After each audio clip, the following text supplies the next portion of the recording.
Beneath the broken city, beneath the sewers and the hollow streets, there lies a place where even the flame weeps.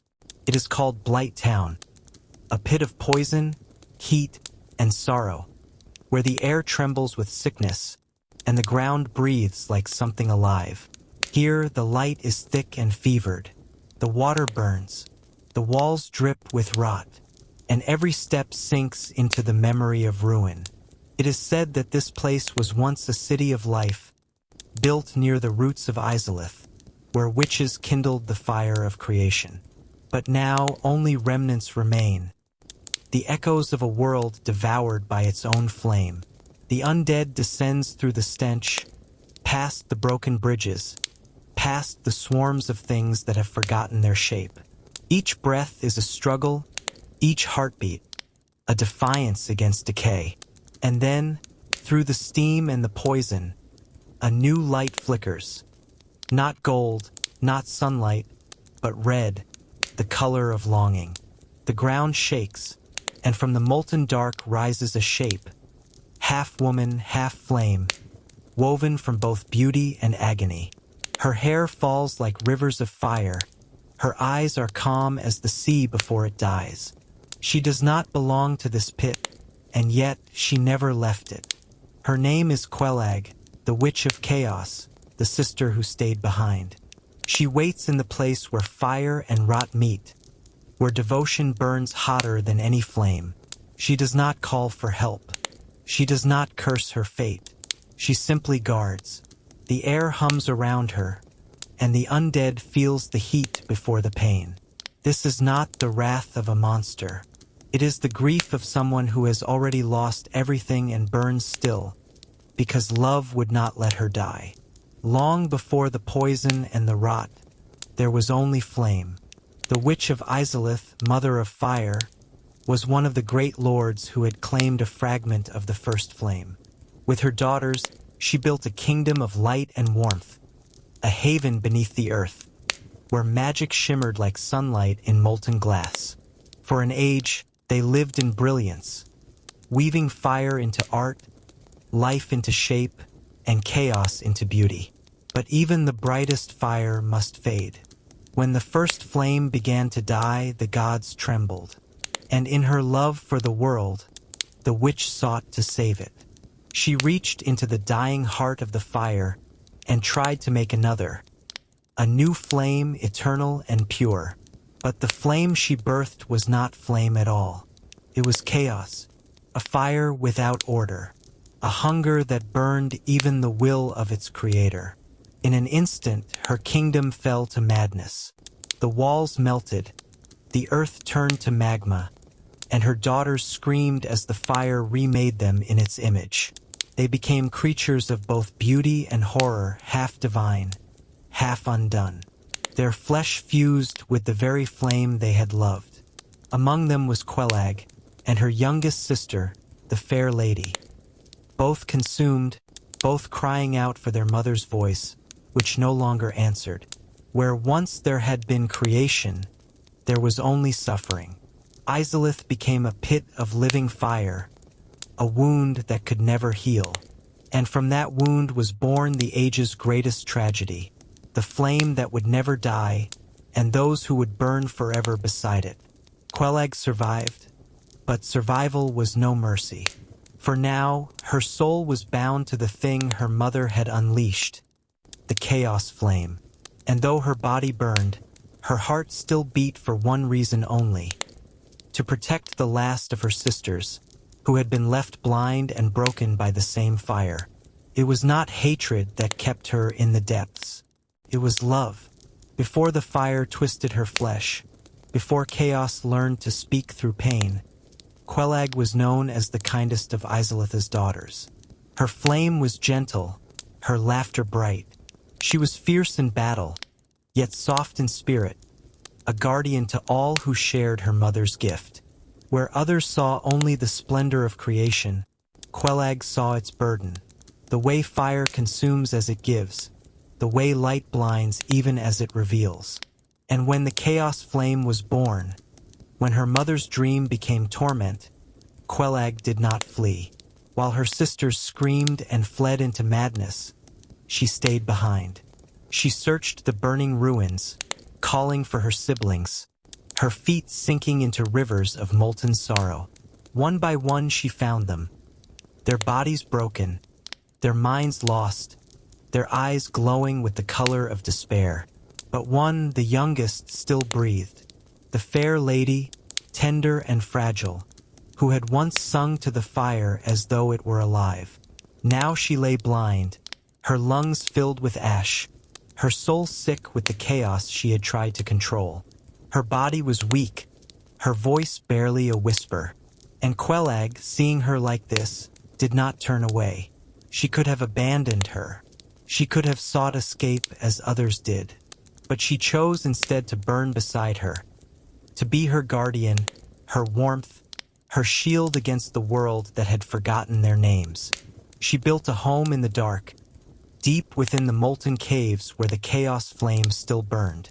There she stayed, half woman, half fire, keeping her sister alive with the same flame that had destroyed them both. And so, the Witch of Mercy was born. Not through spells, not through miracles, but through the quiet, endless act of love. Even in torment, she smiled. Even in pain, she sang. And though her beauty was scarred by the fire, her heart burned brighter than it ever had before. The chaos flame does not kill. It changes. It reaches into the soul and pulls outward all that it finds: desire, fear, love, until the body becomes an echo of what burns within. And so it was with Quelaag. When the fire claimed her, it did not take her life. It reshaped it.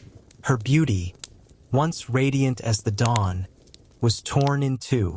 Her lower form, her very foundation, split and bloomed into something vast and terrible. A spider's body wrought from molten sinew and bone, legs like spears of obsidian, veins glowing with living fire. But her upper half remained untouched. The calm face, the soft gaze, the faint sorrow in her eyes. A goddess of pain and grace, bound together by devotion and ruin. The transformation was agony without end. Her scream burned through stone, and the fire sang in answer, a song of hunger and mercy intertwined. Yet through it all, she did not curse her fate. She did not cry out for death. Her sister still breathed, and so Quelaag endured. Each moment became a prayer, each breath a sacrifice renewed. When she spoke, her voice was calm, a whisper that trembled like light on molten glass. She called her form a gift, a vessel through which she could still protect, still burn for another. The fire had made her a monster, but in her eyes you could still see the woman she once was, the sister, the guardian, the flame that would not go out. To mortals she was terror, to her sister she was sanctuary. And though her body had become the shape of chaos itself, her heart remained the same. A small, steady warmth in a world that had long forgotten gentleness. In the deepest hollow of the blight, where the air is heavy and the light bleeds red, Quelaag waits. Her sister sleeps nearby, a pale figure curled upon a bed of ash and silk, breathing through pain, her voice a faint ember of what once was song. Quelaag guards her day and night, never straying far, never resting long. The monsters that wander the dark know her fire and keep their distance. The flame that ruined her now protects. But peace does not last in the world of flame. For word had spread of a bell that rings above and another that sleeps below, and of a chosen undead who seeks to wake the age once more. The undead descends, through poison, through rot, through the remnants of Isolith's sorrow, and finds her. The chaos which rises slowly, fire dripping from her hair, her eyes calm and unreadable. She does not hate, she does not fear, but she cannot let them pass. For beyond her throne of molten stone lies her sister, fragile and blind, the last light Quelaag has left. And so she fights, not for glory, not for vengeance, but for love. Each strike she delivers is slow, deliberate, carved from duty, not rage. The fire that spills from her is not wrath, it is protection. It is grief. The undead, weary and silent, meets her flame with steel. In that moment, the two are the same, souls bound to purpose, carrying burdens too heavy to name. The ground trembles with each clash. Her hair burns like a funeral pyre, the spider's body shuddering beneath her human calm. And as her strength wanes, she does not cry out. She only looks once toward the chamber behind her, toward the sister who sleeps and smiles. When she falls, the flame that had shaped her flickers, then steadies, as though refusing to die. The undead stands in the silence, breathing ash. The air is warm, not from the battle, but from her. Even in death, Quelaag burns. And in that quiet, it feels less like defeat, and more like devotion fulfilled. After her fall, the cavern does not grow cold. The air still hums with the echo of her fire, soft and mournful, as if the flame itself remembers her name. Beyond the chamber, in a nest of web and sorrow, the fair lady still breathes.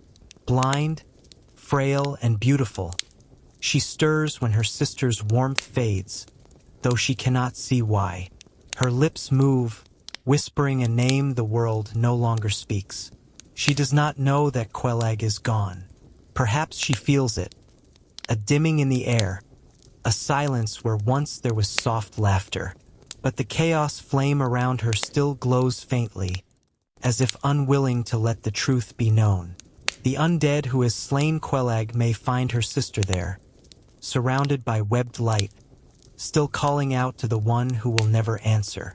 She greets them not with hatred, but with gentle trust. Her voice trembles, a tone like the last ember of a dying fire.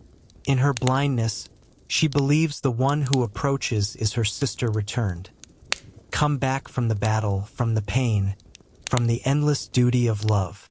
And perhaps, in some way, she is not wrong. For Quelaag's flame, though unseen, lingers still.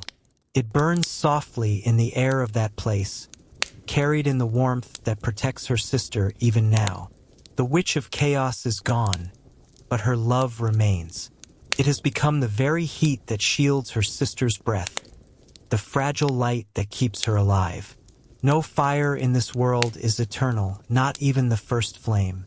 Yet the warmth that is born of love, of sacrifice freely given, burns differently. It does not roar. It does not consume. It simply endures, quiet and unseen, like a heartbeat beneath the ashes. And in that unseen flame, Quelaag still lives. Not as monster, nor as witch, but as the gentlest ember of mercy. Fire does not love. It only gives and takes. Yet within its endless hunger, there are moments when it almost seems to understand. Quelaag was one such moment, a flame that chose not to devour, but to protect. In her, beauty and pain became the same thing. Her form, divided between grace and horror, was the truth of the fire itself, that to burn for something is to be changed by it. She did not rise to rule. She did not seek salvation. She stayed behind because love asked her to. Even as her body twisted into chaos, her spirit remained gentle, like a candle burning quietly beside a dying heart. The world above would call her a monster, a guardian of ruin, another obstacle in the undead's path. But in truth, she was mercy. She stood between the cursed and what remained of her sister's soul. When she fell, her fire did not fade. It softened.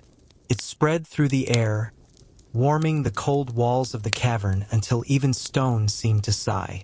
That warmth still lingers. It hums in the poison mist. It glows faintly in the webs of her sister's chamber. A quiet promise that some flames are not meant to die. Quelaag burned for love, and in that burning, she was freed from the cruelty of purpose. Her beauty did not vanish. It became light, a sorrowful, sacred glow that asks for nothing and forgives everything. And when the last fire fades, and even the gods are forgotten, perhaps her warmth will remain, not as memory, but as mercy. The beauty that burns, but does not destroy. And so the fire dimmed once more,